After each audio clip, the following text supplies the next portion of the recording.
Assalamualaikum warahmatullahi wabarakatuh dan salam sejahtera. Kembali lagi bersama saya Zahir Asna dalam YouTube channel Zahir Asna, YouTube channel nombor 1 di Malaysia yang membincangkan tentang anime series Detektif Conan. Dan saya juga ingin mengucapkan terima kasih untuk 3K subscribers yang telah pun saya capai.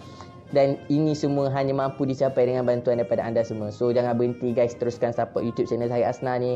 Teruskan share video Zahir Asna ni dekat kawan-kawan korang. Dan teruskan sampaikan lagi kepada mereka-mereka yang belum mengetahui yang mana merupakan peminat-peminat Detektif Conan yang berada di Malaysia, Indonesia, Singapura, Brunei maupun di mana-mana sahaja mereka berada yang mampu untuk memahami apa yang saya sampaikan. Janganlah pula share dekat orang Arab yang tak faham bahasa Malaysia. Macam mana diorang nak faham saya cakap kan?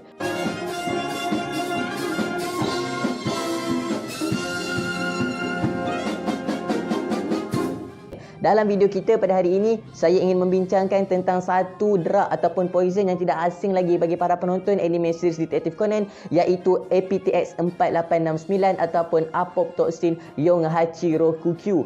Yang mana Apoptoxin Yonhachirokukyu ni ditunjukkan kepada kita dalam episod yang ke-1. Allah yang satu. Dalam episod yang pertama lagi. Dalam episod yang pertama ni telah ditunjukkan kepada kita bahawa drug ataupun poison ini telah pun digunakan oleh jin untuk diberikan kepada Shinichi Kudo dengan menggunakan alasan bahawa Apoptoxin 4869 ini sangat sesuai untuk membunuh seseorang kerana ia tidak meninggalkan kesan kepada si mati. Jadi polis tak bolehlah untuk menyiasat siapa yang membunuh mereka sebab orang tu mati tak ada kesan. Jadi orang tu kemungkinan diklasifikasikan sebagai sudden death ataupun mati mengejut. Maka dari situ kita tahu bahawa pil APTX 4869 ini merupakan satu pil yang sangat berbahayalah kepada manusia, dan itulah kali pertama kita lihat ia digunakan dalam anime series Detektif Conan. Walau bagaimanapun, nama untuk pil tersebut tidaklah kita ketahui sehinggalah dalam episod yang ke-129 dalam anime series Detektif Conan, yang mana nama APTX 4869 ini telah pun dirungkaikan sendiri oleh dia punya developers, iaitu Shiho Miyano ataupun Ai Haibara, yang mana Ai Haibara telah memberitahu kepada Conan Edogawa bahawa Apoptoxin 4869 ataupun Apoptoxin Yonhachirokukyu ini merupakan nama kepada drug yang telah pun dikonsum oleh Haibara dan juga Shinichi Kudo sendiri. Kemudian Haibara telah pun menerangkan kepada Shinichi Kudo tentang macam mana fungsi drug ini, iaitu drug ini berfungsi untuk mengecilkan semua daripada aspek tubuh badan manusia, termasuklah skeletal, tulang, rambut, badan kita, daging-daging kita kepada bentuk seorang kanak-kanak tadika, kecuali nervous system kita sahaja dan kita punya memori. Maknanya kita punya akal fikiran, cara kita berfikir dan kita punya ingatan masih lagi kekal pada tahap seorang dewasa. Bukan kita punyalah, kita tu merujuk kepada Conan dengan Haibara yang tengah bercakap tu lah kan. So itu adalah function macam mana pil APTX 4869 ini berfungsi. Walau bagaimanapun, APTX 4869 ini hanyalah satu pil ataupun drug yang didevelop ataupun dikembangkan oleh Shiho Miyano, namun bukan asalnya dicipta oleh Shiho Miyano sendiri, kerana data-data yang diperolehi oleh Haibara untuk menghasilkan APTX 4869 ini sebenarnya adalah data daripada eksperimen milik ibu dan ayahnya, iaitu Elina Miyano dan Atsushi Miyano, yang mana ibu dan ayah Haibara ni telah pun berusaha untuk menghasilkan pil ini sebelum daripada Haibara buat lagi. Dan Haibara telah pun dihantar oleh The Black Organization untuk menuntut ilmu di Amerika Syarikat sehinggalah usianya lebih kurang 13 tahun. Kemudian dia dibawa pulang ke Jepun untuk mendevelop ataupun untuk mensiapkan kajian kedua ibu bapanya ini. Walau bagaimanapun, nama bagi pil yang dihasilkan oleh Elina Miyano dan Atsushi Miyano berbeza dengan nama yang dihasilkan oleh Shiho Miyano ataupun Haibara, yang mana bagi Haibara pil tersebut dinamakan sebagai APTX 4869. Akan tetapi bagi Elina Miyano, pil tersebut digelar sebagai The Silver Bullet, yang mana kita dapat lihat dalam episod yang ke-702 apabila Haibara teringat balik apa yang dia dengar daripada kaset tape yang dia dah jumpa, iaitu pesanan daripada ibu dia. Ibunya mengatakan bahawa The Silver Bullet is a terrifying drug that's not supposed to be exist in this world. Menunjukkan kepada kita bahawa Elina Miyano dan Atsushi Miyano merujuk nama pil tersebut sebagai Silver Bullet. Walau bagaimanapun, dalam satu episod yang lain ketika Conan sedang mengkaji tentang kematian Haneda Koji, Haibara sedang bermonolog seorang diri dalam dirinya mengatakan bahawa the drug that the organisation asked me to develop is something different, totally different from what my parents created. Daripada apa yang ibu bapa dia buat, APTX 4869 ni merupakan satu yang sangat-sangat berbeza.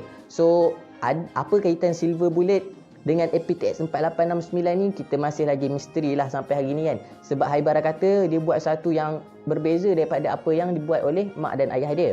Selain daripada dikenali dengan nama APTX 4869 dan juga Silver Bullet, drug ini juga dikenali dengan nama The Incomplete Detective. Incomplete Detective ni kita dapat tengok dalam episod yang ke-177 apabila Haibara memberitahu kepada Conan Edogawa apa yang terkandung di dalam drug tersebut dan apakah yang dipanggil oleh The Black Organization, iaitu The Incomplete Detective. Dan nama asal APTX 4869 ini sendiri diletak oleh Gosho Aoyama sempena dengan nama Sherlock, yang mana dalam bahasa Jepun selain daripada disebut Yonhachi Rokukyu, 4869 juga disebut sebagai Shiyoraku ataupun Sharoku, yang mana kalau kita translate dalam bahasa Inggeris membentuk Sherlock, yang merujuk kepada satu karakter fiksyen detektif yang terhandal, iaitu Sherlock Holmes. Apa yang menarik tentang APTX 4869 ini adalah apa yang telah pun diterangkan oleh Haibara kepada Conan dalam episod yang ke-177, di mana apoptoksin 4869 itu sebenarnya apoptoks tu merupakan singkatan kepada apoptoksis. Ini ada kena mengena dengan sains sikit. So dalam video kita pada hari ini saya nak relate tentang apoptoksin 4869 ataupun apoptoksin Yonhachi Rokukyu ataupun juga dikenali sebagai Silver Bullet dan juga dikenali sebagai Shiyoraku macam yang saya dah sebutkan tadi dengan sains. Ni yang menarik sikit tentang benda ni. Sebab bila saya buat research balik pasal apoptoksin 4869 ni untuk saya buat video ni, saya terjumpa satu benda yang menarik dan saya pun meneruskan kajian saya gali dan akhirnya saya jumpalah beberapa fakta yang menarik untuk saya kongsi. Tapi kalau saya salah, korang boleh betulkan maklumat ni. Tapi kalau betul, kita boleh kongsikan pula kepada orang lain supaya lebih ramai yang tahu tentang kaitan sains dan apoptoksin 4869 ni. Apa yang ingin saya kongsikan dalam video kita pada kali ini adalah kaitan antara sains dengan anime series detektif Conan. Macam mana yang kita tahu dalam anime series detektif Conan ini banyak yang dimasukkan unsur-unsur dan fakta-fakta sains. Contohnya seperti luminol reaction, yang mana luminol ini kalau bertindak balas dengan darah akan menghasilkan satu cahaya yang dikenali sebagai luminescence. Dan itulah macam mana cara pihak polis nak tahu ada darah ke tak kat tempat tersebut. Bila darah tu tak nampak, diorang akan sembuhkan luminol dan dekat situ diorang akan nampaklah kesan darah. Sebab tu penjenayah-penjenayah ni kalau ada kesan darah kat badan dia, diorang tak boleh sembunyikan kesan tersebut daripada pihak polis ataupun pihak forensik. Jadi apa yang saya ingin kongsikan tentang apoptoksin 4869 dan sains ini adalah merujuk dalam episod yang ke-177, yang mana dalam episod tersebut Haibara telah memberitahu kepada Conan Edogawa bahawa apopto itu adalah singkatan bagi apoptosis, yang mana apoptosis ini merupakan sel destruktif program yang memang ada dalam tubuh badan seorang manusia. Dan apoptosis ini adalah sesuatu yang terkandung dalam apoptoksin 4869 sendiri. Dan dalam apoptoksin 4869 ini, apa yang menyebabkan drug ini lagi bahaya adalah ia mengandungi satu enzim yang dikenali sebagai telomerase, yang mana telomerase ini merupakan satu RNA ataupun ribonucleic acid, atau lebih tepatnya adalah ribonukleoprotein, yang merupakan RNA yang kompleks lah kan. Jadi apa yang menariknya adalah apoptosis ini sendiri merujuk kepada sel destruktif program yang sememangnya wujud dalam badan manusia. Dan untuk pengetahuan korang, hasil daripada apoptosis ini hampir 50 hingga 70 bilion sel dalam badan manusia mati ataupun dihapuskan dalam masa sehari. Itu dalam badan seorang manusia dewasa lah. Manakala dalam badan seorang kanak-kanak pula adalah lebih kurang 20 hingga 30 bilion sel yang mati disebabkan oleh apoptosis ini. Walau bagaimanapun, apoptosis ini memberikan advantage kepada manusia. Maknanya dia memberikan kesan baik, iaitu apoptosis ini dia akan mengesan sel-sel yang berkemungkinan dijangkiti kanser ataupun virus infected. Kemudian sel-sel inilah yang akan dihapuskan melalui kaedah apoptosis ini. Apoptosis inilah yang telah diaplikasikan dalam apoptoksin 4869 ini, toksin 4869 ini. Dan keduanya, fakta sains yang menarik pula adalah tentang kehadiran enzim telomerase, yang mana kehadiran enzim telomerase ni merupakan satu enzim yang digunakan untuk replicating DNA. Dalam DNA replications, telomerase ini merupakan satu enzim ataupun RNA yang mempunyai nukleotides yang komplementari dengan the lagging strand dalam DNA. Jadi dengan menggunakan RNA ataupun telomerase ini, kita mampu untuk menghasilkan satu lagi strand, yang mana telomerase ini dia akan attach dekat the hanging strand of DNA yang komplementari dengan the lagging strand punya DNA. Kemudian dengan kehadiran enzim DNA polymerase akan melengkapkan the hanging strand itu, menghasilkan satu lagi strand yang komplementari antara 5' dengan 3' kat bawah tu lah kan. Yang mana telomerase ni banyak dalam sel-sel gamet lah kan. Sebab dia nak membahagi dengan lebih banyak sel-sel tu untuk membawa maklumat daripada dia punya parent kepada dia punya offspring tu lah kan.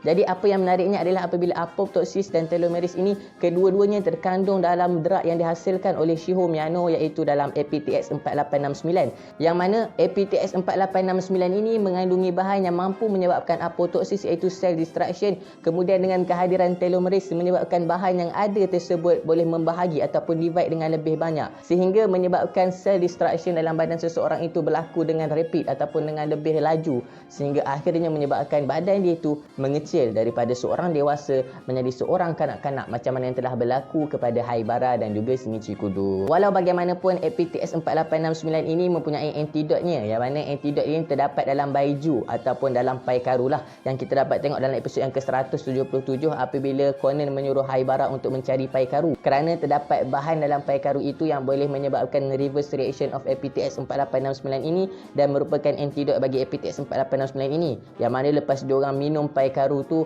diorang akan bertukar menjadi bentuk asal mereka balik, tapi dalam masa yang singkat je, dalam 10 hingga 15 atau 20 minit macam tu je. Kemudian dia akan mengecil balik menjadi bentuk kanak-kanak ataupun bentuk budak tadika tu lah kan. Tapi Haibara sendiri telah pun cuba untuk develop dan menghasilkan satu antidot bagi APTX 4869 ini, yang mana kita dapat lihat telah pun diberikan antidot ini kepada Shinichi Kudo dalam episod The Desperate Revival, iaitu episod yang ke-190. Selain daripada episod The Desperate Revival ini, Conan Edogawa juga telah beberapa kali kembali ke bentuk Shinichi Kudo apabila mengambil antidot yang diberikan oleh Haibara ini. Contohnya macam The School Crimson Trip. Selain daripada Conan Edogawa, Haibara sendiri juga pernah konsum antidot ni, yang mana kita dapat lihat dalam episod yang ke-699 ataupun episod 700, Haibara telah mengambil antidot tersebut untuk menyelamatkan detektif bos yang terperangkap dalam satu cabin wood yang telah pun terbakar di dalam hutan.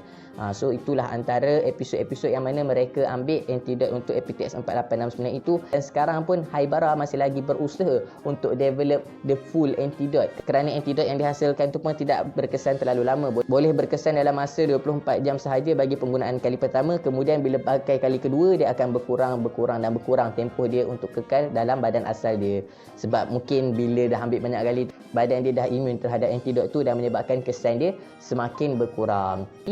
Misteri tentang APTX 4869 ini juga merupakan satu misteri yang masih belum terungkai. Tapi apa yang lagi misteri adalah the silver bullet yang dirujuk oleh Elina Miyano dengan APTX 4869. Yang mana silver bullet ni kalau kita tahu merupakan satu benda yang sangat-sangat bahaya kan, sebab silver bullet ni merupakan satu-satunya peluru yang mampu untuk menumpaskan werewolf. Jadi silver bullet ni mungkinkah ada kaitan dengan APTX 4869 ni yang tujuan dia yang kita masih lagi belum tahu kan. Dan yang misteri juga adalah apabila dalam episod yang ke-178 apabila Pisco yang melihat Shiho Miyano mengecil menjadi Haibara, memuji Haibara dengan mengatakan bahawa dia tak sangka yang Haibara dapat develop drug ni sejauh ni. So apakah tujuan sebenarnya APTX 4869 ni? Tapi kita pun tak tahu apakah sebenarnya tujuan APTX 4869. Sebab kalau menurut Jin, ianya merupakan satu senjata untuk membunuh orang tanpa dikesan. Dan terdapat juga beberapa orang mangsa selain daripada Conan dan Haibara bagi APTX 4869 ini, di mana selain daripada Conan dan Haibara, mangsa tersebut adalah Haneda Koji yang dapat kita lihat dalam senarai mangsa APTX 4869, dan yang keduanya adalah Mary Sera ataupun Mary Akai yang merupakan mak kepada Akai Suichi, Masumi Sera dan juga Tsukichi Akai. Jadi itulah sedikit perkongsian tentang APTX 4869 ni, yang mana kalau tanya saya pun ada teori saya sendiri tentang APTX 4869 ni. Tapi kalau korang nak je lah saya akan kongsi, kalau korang tak nak buat apa saya kongsi kan, kalau tak ada orang tengok. So saya akan kongsi, kalau korang nak, korang boleh komen nak di bawah. InsyaAllah saya akan hasilkan satu teori kenapa ia digelar sebagai silver bullet dan kenapa dia dipanggil sebagai the incomplete detective untuk APTX 4869 ini. Kalau video ni dapat tontonan dan kalau ramai orang komen nak, InsyaAllah saya akan hasilkan video tentang teori tersebut. So macam biasa, saya minta maaf atas sebarang kekurangan yang disampaikan, dan kalau korang ada maklumat-maklumat yang menarik, korang boleh kongsi di ruangan komen di bawah. Terima kasih saya ucapkan kepada yang sudi menonton. Pada mereka yang belum subscribe, jangan lupa untuk subscribe, sebab saya sedang menuju pada 5k subscribers, dan impian ini hanya akan jadi kenyataan dengan izin daripada Allah Subhanahu Wa Taala dan dengan bantuan daripada anda semua. So terima kasih pada yang sudi menonton. Saya ucapkan insya-Allah see you in next video.